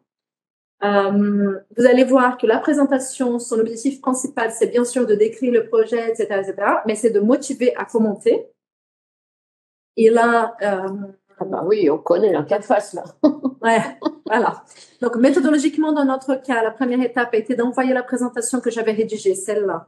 C'est-à-dire en texte neutre, parce que j'allais pas envoyer le texte dans des collègues pour les commentaires généraux. Donc, j'ai décidé d'envoyer mon texte pour que le collègue le commente. Cette expérience nous a permis de constater différentes réactions.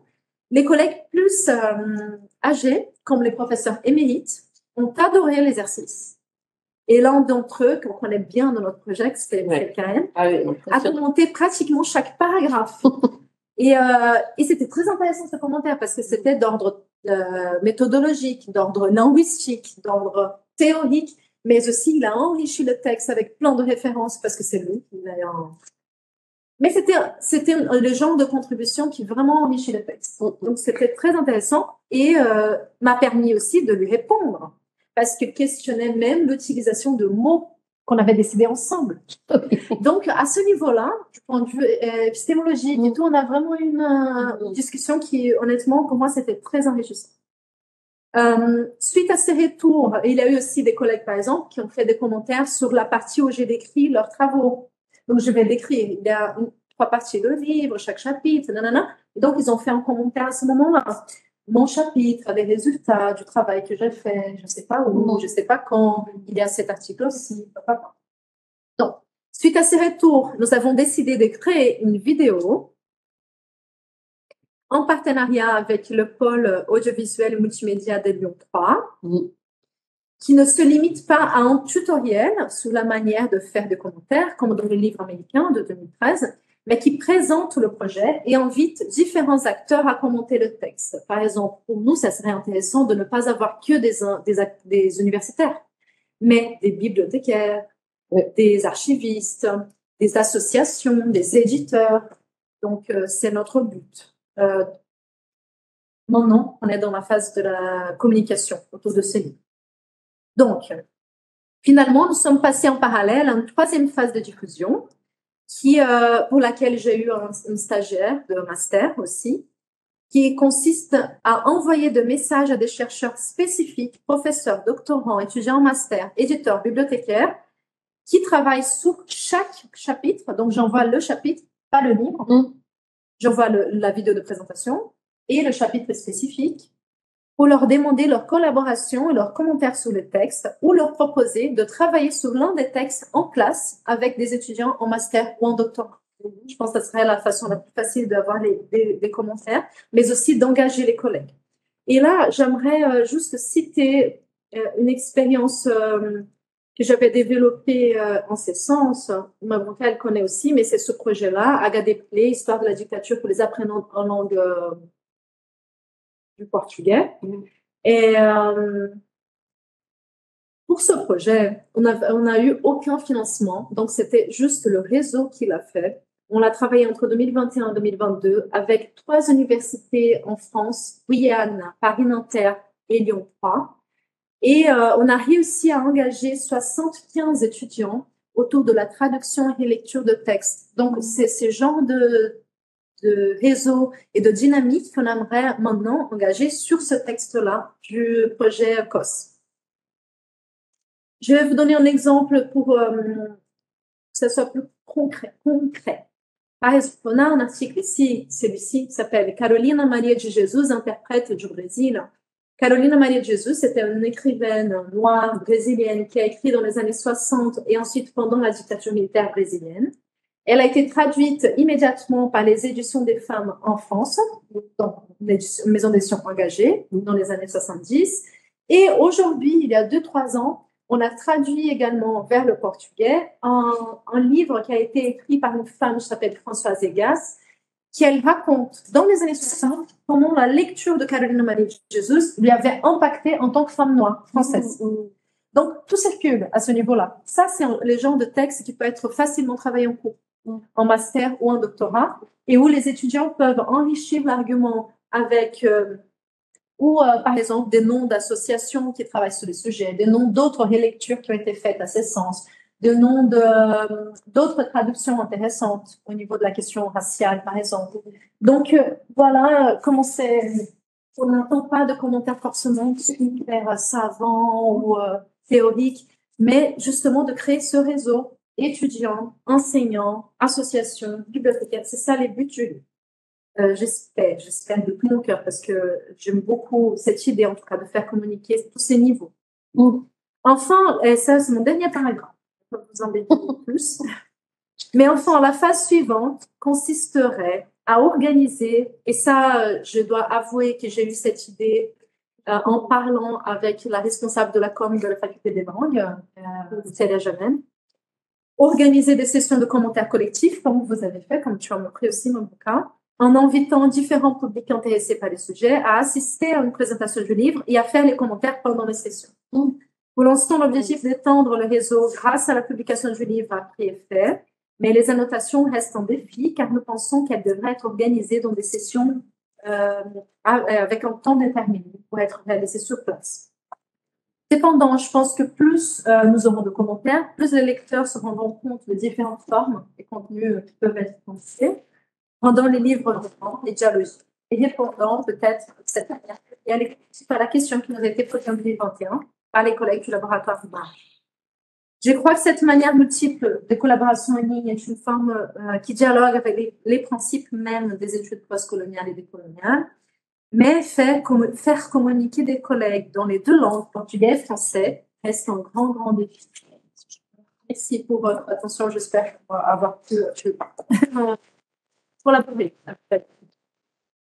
Du coup, en attendant de régler le petit problème technique, je vais vraiment pouvoir vous introduire ma présentation. Donc, avec l'aide de Mabrouka, aujourd'hui, on va vous parler d'une réflexion qu'on a pu avoir autour des outils d'éditorialisation scientifique pour, du coup, le projet éditorial MAMDAMS. Ce qui est bien, c'est que, du coup, juste avant, vous avez eu une généalogie un peu du groupe MAMDAMS qui travaillait, du coup, autour de la question des seniors et du numérique.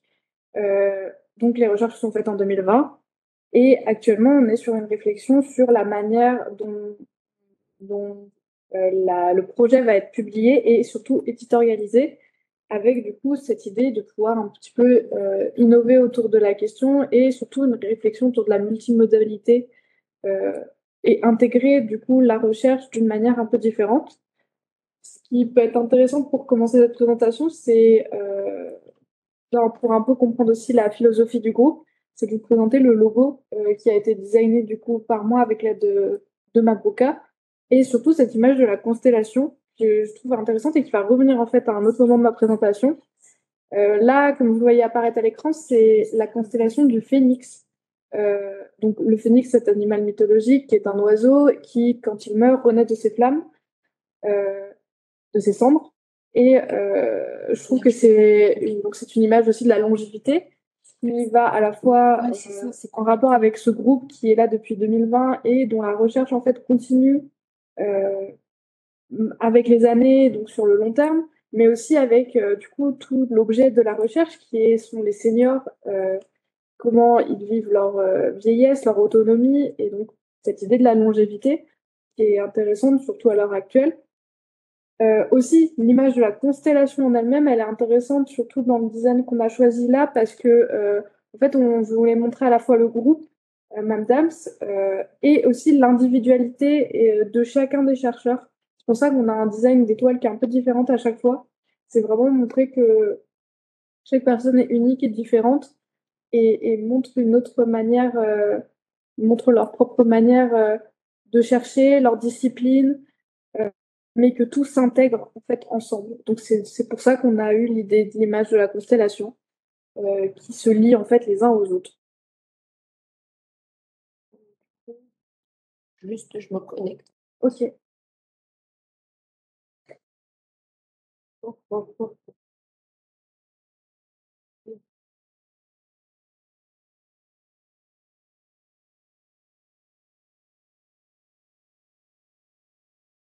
Je vais passer à la suite, de toute façon, on reviendra dessus. Du coup, donc je vais pouvoir passer malheureusement. Donc là, normalement, on a l'introduction en fait du projet Mamdams pour que vous voyez un peu de quoi a été faite la recherche sous la forme d'un podcast. Ça va être un média dont je vais pouvoir reparler après et qui aura un gros rapport en fait avec nos outils d'éditorialisation choisis. Mais du coup, dans un premier temps, je vais pouvoir vous parler donc de ce qui a mené à cette idée de projet éditorial, donc dans la forme, avec l'idée d'un ouvrage en édition augmentée. Ça vient donc, comme vous l'avez expliqué Mabroka avant, s'inspirer justement de l'ouvrage sur lequel elle-même a travaillé avec donc d'autres membres d'entre vous, qui est donc la fabrique de l'interaction parmi les écrans, qui avait cette version augmentée avec plusieurs médias intégrés et une autre manière de naviguer entre les chapitres, donc avec une narration par clic. Et c'est du coup de cette idée-là qu'on démarre pour pouvoir ensuite travailler sur le projet éditorial Mamdams. Donc moi, en tant que stagiaire du coup pour ce projet, ma première mission, ça a été en fait tout un travail de benchmarking, donc de recherche, de voir un peu tous les outils d'éditorialisation qui pouvaient exister à l'heure actuelle et d'en définir, d'en choisir certains par rapport à des prérequis qu'on a définis avec Mabroka pour voir lesquels en fait seraient les plus optimales pour le projet Mamdams. Donc, bien entendu, dans les prérequis qu'on avait, donc je les ai listés juste ici, on avait bien sûr cette idée d'outils d'écriture collaboratif parce que du coup, la rédaction du projet Mamdams n'a pas encore commencé. Donc, on a besoin d'un éditeur de texte dans lequel tout le monde puisse participer. Bien entendu, il faut une facilité d'accès et d'utilisation parce que dans le groupe, on a des personnes qui sont plus ou moins à l'aise avec les éditeurs de texte, donc il faut que tout le monde puisse être au même niveau, avec l'idée d'avoir des outils ou des logiciels open source. Et donc, dans cette idée de multimodalité, on avait besoin de pouvoir intégrer du contenu média, que ce soit des photos, des vidéos, des schémas. Surtout que ce qui est intéressant dans le groupe Mamdam, c'est que vu que la recherche est faite à distance, la restitution de la recherche dans les séminaires se faisait avec énormément de diaporamas et donc énormément d'images en fait. Et ce serait un moyen aussi de revaloriser cette recherche-là. Et bien entendu, une question qui est quand même vachement importante quand on parle de tout ce qui est numérique, ça va être la pérennité de l'outil. Savoir si l'outil qu'on va utiliser, l'outil de publication, il va pouvoir être pérenne dans le temps et qu'on va avoir cet accès facilité du coup à aux articles ou à l'ouvrage.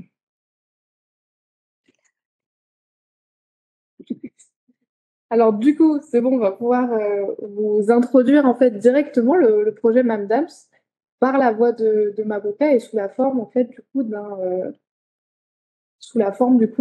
podcast.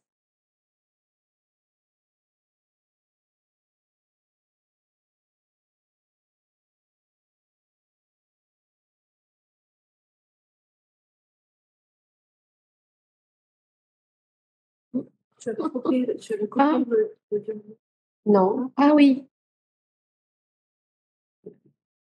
ça peut pas marcher. On vous tient en haleine, hein? Il y a un suspense exprès.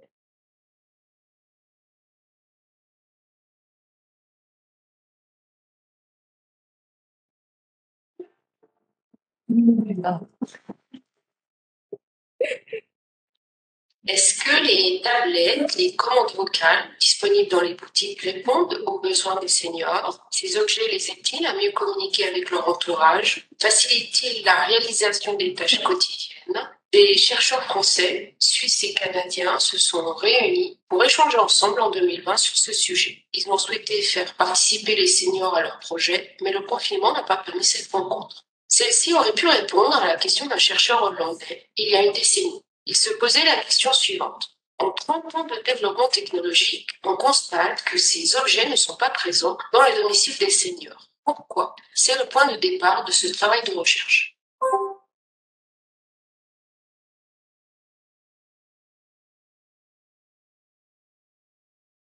Donc voilà, avec un petit temps de latence, donc vous avez pu avoir une première idée, première image de, de cette idée d'audio qu'on voudrait, nous, du coup, intégrer au projet éditorial. Et en plus, vous avez eu une introduction du projet MAMDAMS. Donc pour revenir au côté benchmarking et aux outils d'éditorialisation directement, donc j'ai fait une recherche globale sur les outils qui pouvaient exister et sur les manières dont on pouvait éditorialiser la recherche. Et après coup, on a du coup 3 outils ou plateformes qui sont restés. Et là, on est encore dans la réflexion de savoir lesquels, qu'est-ce qui va vraiment être choisi. Donc, comme vous pouvez voir là, on a Stylo, WordPress et Open Edition. À savoir qu'en fait, là, la question qu'on va se poser avant tout, ça va être en fait quelle pratique on veut qu'il y ait de l'ouvrage pour savoir en fait quelle structure on choisit. Parce que ça a une grande importance dans ce choix-là. Parce qu'en fait, les 3 contiennent nos prérequis qu'on souhaitait, mais par contre, ont toute une pratique et une utilisation qui est très différente. Stylo, c'est avant tout un éditeur de texte sémantique. Donc, Mabuka a pu en parler plus avant moi, qu'il a été utilisé pour la fabrique de l'interaction. Et on a surtout l'avantage avec celui-ci, c'est qu'il est francophone, parce que énormément d'outils d'éditorialisation que j'ai pu trouver qui avaient à peu près la même forme que Stylo étaient tout de même en majorité sur des plateformes anglophones. Donc là, on a tout l'intérêt de la facilité d'accès par la langue. On avait aussi, après recherche, livre web. On peut utiliser WordPress pour la création en fait, d'un site web et la rédaction du coup sur celui-ci de l'ouvrage, avec du coup une narration par clic et par hyperlien pour naviguer en fait d'un chapitre à l'autre. Enfin, on avait aussi l'idée d'utiliser en fait de voir avec le portail de publication sciences humaines et sociales, donc Open Edition, qui est open source en accès ouvert. Mais là, on se pose la question de la forme surtout parce que le problème c'est que ce qu'on retrouve du coup sur Open Edition, ça reste quand même une lecture qui est très linéaire et en fait qui s'éloigne de ce que nous on avait pensé en amont actuellement et que je vais pouvoir vous détailler après sur la manière dont on voudrait créer le parcours de lecture sur l'ouvrage MAMDAMS. Quand on parle du coup d'édition augmentée, on a cette idée d'hybridation et donc qu'est-ce qu'on veut dire par édition augmentée concrètement? Là, comme vous pouvez le voir sur la vidéo, on a l'exemple en fait du coup de la fabrique des interactions qui intégrait directement des vidéos par exemple pour certains propos pour donner des exemples et des images directement. Mais donc, on a cette idée-là d'intégration d'outils multimédia, mais nous, on a aussi cette idée de mettre en avant différemment le chercheur et les participants au projet. Donc, comme vous le voyez dans la fiche juste à côté, avec d'abord cette idée du coup d'illustration. Donc, on aurait un petit avatar de chacun des participants, soit chercheur, professionnel, intervenant, mais donc avec une présentation de chacun. Mais surtout, le plus intéressant dans cette idée-là, ce que vous pouvez voir juste en dessous avec les 2 encadrements blancs, c'est en fait de mettre en avant la participation concrète de chacun. Donc, comme j'en ai parlé auparavant, donc on aura l'ouvrage avec les différents chapitres, où là, on peut voir donc dans l'exemple de Mabuka, les chapitres sur lesquels elle aurait travaillé hypothétiquement, et aussi, du coup, l'idée qu'on a avec le projet MapDev, c'est la création d'une série de podcasts que je vais vous détailler vraiment juste après. Et là aussi, on aura accès du coup aux épisodes auxquels elle a participé. Donc, on aurait vraiment une vision et un accès à la participation vraiment de chaque personne. Donc, pour parler de ce projet de podcast sur lequel donc, je travaille actuellement, à la réalisation, à l'enregistrement et au montage, je vais commencer la présentation de ce podcast par vous lire un pitch que j'ai écrit pour que vous ayez une idée de ce qu'on veut montrer et de ce qu'on veut communiquer par cette série audio. Alors, comment les chercheurs vivent la recherche? Autour de Mamdams revient sur l'expérience de ce groupe ayant travaillé sur la question des seniors et du numérique. Une extension au projet, un témoignage de chercheurs, un podcast documentaire, c'est sous une forme hybride, indisciplinée que se présente cette série. Donc Mamdams, ce sera une série du coup de quelques épisodes assez longs, on est sur un format 40 minutes actuellement, qui en fait reprendra des témoignages, des entretiens groupés avec les membres participants du groupe, donc les chercheurs, mais aussi avec l'idée d'intégrer l'objet de la recherche en fait qui n'est pas dans l'ouvrage. Donc ce sera des personnes âgées aussi qui interviendront dans la série audio.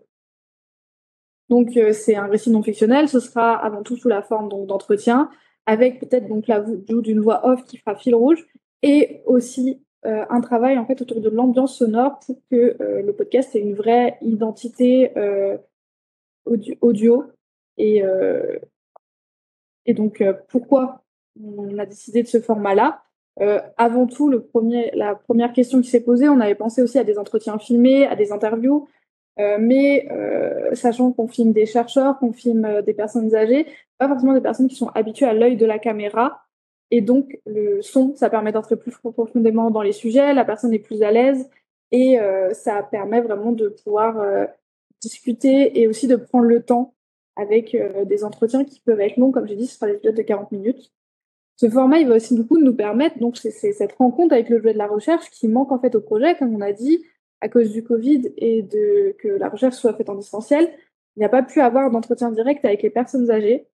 Là, on pourra les intégrer du coup sous la forme d'entretien collectif ou individuel, avec en prenant exemple donc l'association Pontem qui en fait ont un podcast qui s'appelle Rencontre sonore. Dans ces podcasts-là, chaque épisode en fait c'est une rencontre avec une personne âgée avec qui donc la personne qui interviewe va entrer vraiment dans l'individualité de cette personne. La personne va raconter son expérience, sa vie. Ça donne des épisodes très variés en fait sur les thèmes abordés parce que ça s'intéresse vraiment à la personne âgée et à son vécu. Et c'est un peu cette idée-là qu'on aimerait bien apporter dans le podcast, de vraiment avoir la subjectivité de ces personnes âgées. Donc là, bien entendu, pas uniquement sur leur vie, mais sur la question, donc sur les questions posées par cette recherche, donc sur l'autonomie, le rapport au numérique, l'accompagnement dans le soin, dans la vieillesse. C'est un peu toutes ces questions-là qui vont être posées. Mais ça va nous permettre aussi, donc, pas uniquement de mettre en avant la subjectivité de la vieillesse, mais aussi la subjectivité de la recherche. Sous le format podcast, on ne va pas uniquement raconter, enfin, on va pas donner les résultats de la recherche, on va avant tout la raconter, comme les chercheurs l'ont vécu pendant cette période qui était quand même un petit peu spéciale, et d'un point de vue même plus global, sur des thèmes tels que l'interdisciplinarité, vu que c'est un groupe qui est interdisciplinaire, voir la vision de la chose, comment se passe la recherche en interdisciplinarité, sur aussi la temporalité de la recherche, avec ce côté distanciel, avec cette recherche qui s'étale sur les années. Ça pose des questionnements donc à la fois sur ce projet même, mais aussi sur la recherche en globalité et sur comment surtout les chercheurs le vivent. Et en fait, ce format, du coup, ça nous permet de nous émanciper du format formel du podcast parce que en faisant les recherches, on se rend compte que quand on parle de podcast scientifique, donc que ce soit scientifique, sciences humaines et sociales, les podcasts qu'on trouve ont quand même une image de très vulgarisation scientifique. Ça va être beaucoup de podcasts à une seule voix et où on a quand même un côté formel où on va raconter vraiment des résultats de recherche et moins la subjectivité. Et du coup, c'est pour ça qu'on veut un peu s'émanciper de ce format-là. Sachant que du coup, c'est une recherche qui s'est faite en distanciel. En fait, aussi, tout l'intérêt du podcast, c'est là aussi on s'en est rendu compte, c'est que le plus intéressant, ça va être tous ces entretiens groupés qu'on va faire. Parce que bon, là, par exemple, sur l'image qu'on a à l'écran, les 3 personnes ont leur caméra, mais déjà, on sait que quand il y avait toutes ces interactions en distanciel à cette époque-là, pour plein de contextes différents, on a aussi beaucoup de personnes qui n'étaient pas forcément à l'aise de se montrer à la caméra ou qui étaient juste au téléphone, ce genre de choses. Donc, au final, la chose centrale de ces échanges en distanciel, ça reste les échanges vocaux, ça reste le son et vraiment l'interaction entre les personnes. Et en fait, on va un peu vouloir recréer cette interaction-là dans le format podcast par les entretiens groupés entre les différents chercheurs. Enfin, donc là, je vais pouvoir un peu vous parler des thèmes, des différents thèmes, mais surtout de la forme qu'on souhaiterait que le podcast prenne au final et l'idée d'une narration non linéaire qui nous intéresse particulièrement. Là, donc comme vous pouvez voir, en fait, on a plusieurs thèmes d'entretien actuellement. Ça va pas être les thèmes des épisodes finaux. On est encore en cours du coup de production et d'écriture du podcast. Comme vous le voyez, en fait, on va avoir à la fois des thèmes sur la recherche en elle-même, ça veut dire sur l'interdisciplinarité, la temporalité de la recherche, le lien entre chercheurs, parce qu'on va prendre en entretien des chercheurs qui travaillent en fait ensemble sur plusieurs projets depuis plusieurs années. Donc en fait, ce lien affectif qui se crée entre eux et comment se passe la collaboration ensemble. Mais on a aussi du coup, donc on va avoir cette partie-là sur la recherche et on a une partie du coup sur la santé et la vieillesse qui est donc le thème de la recherche autour de ce programme, avec un questionnement sur la santé et surtout l'accompagnement de ces personnes âgées-là, avec cette idée de les laisser être décideurs et créer avec eux et non pas pour eux. Toute l'idée de l'autonomie aussi qui se pose quand on arrive à un certain âge où on peut perdre en autonomie, comment on fait pour vivre seul, est-ce qu'on vit en communauté, c'est plein de questionnements en fait qu'on va pouvoir questionner par donc les personnes qui ont participé au projet, qui aussi sont pour certains des professionnels de la santé, mais aussi du coup en allant directement voir des personnes âgées et leur demander elles leur vécu et leur ressenti face à tout ça. Donc là, je vous ai parlé des thèmes, vous pouvez le voir à l'écran, on les a mis en fait sous la forme donc, de la constellation du phénix que j'avais parlé un peu avant. Parce qu'en fait, on a cette idée qu'on ne veut pas avoir une série de podcasts qui se suit en mode épisode 1, épisode 2. On ne veut pas cette narration linéaire. On voudrait partir sur une narration qui est non linéaire, qui est aussi un peu inspirée donc, du web documentaire avec une narration par clic. Là, en fait, il faut se dire que là, on est un peu sur une idée schématique de ce qu'on voudrait que l'ouvrage augmenté prenne forme avec cette idée, en fait, imaginez actuellement que chaque mot, en fait, a un lien. Et que par ce lien, on accéderait, en fait, à l'épisode du podcast. Et que cette forme permet un parcours de lecture individuel, dans le sens où vous pouvez commencer par l'épisode que vous désirez et passer ensuite à l'épisode que vous voulez, qu'il n'y a pas de lien direct entre chaque épisode, mais que, en fait, c'est l'écoute entière de ce podcast qui permet d'avoir une compréhension du projet et que vous n'allez pas être perdu si vous les écoutez dans un certain ordre.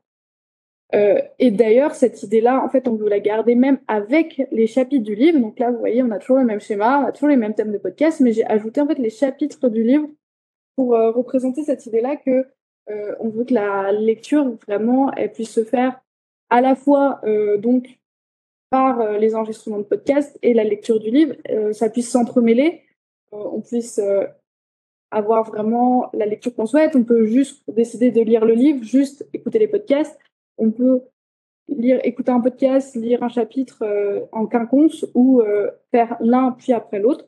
En fait, on aura donc la même compréhension de la lecture, mais on aura un parcours de lecture individuel.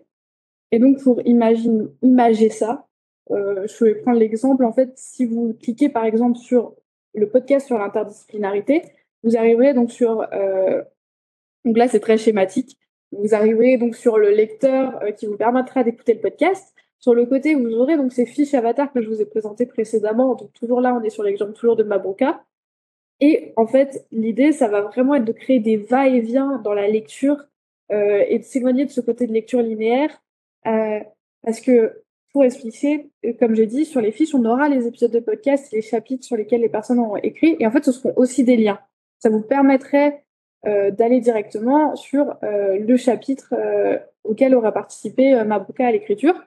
Mais bien entendu aussi, vous pourrez toujours faire marche arrière, revenir en arrière et revenir à ce visuel et pouvoir continuer votre lecture et continuer votre chemin dans cette recherche, cet ouvrage. Merci Colline.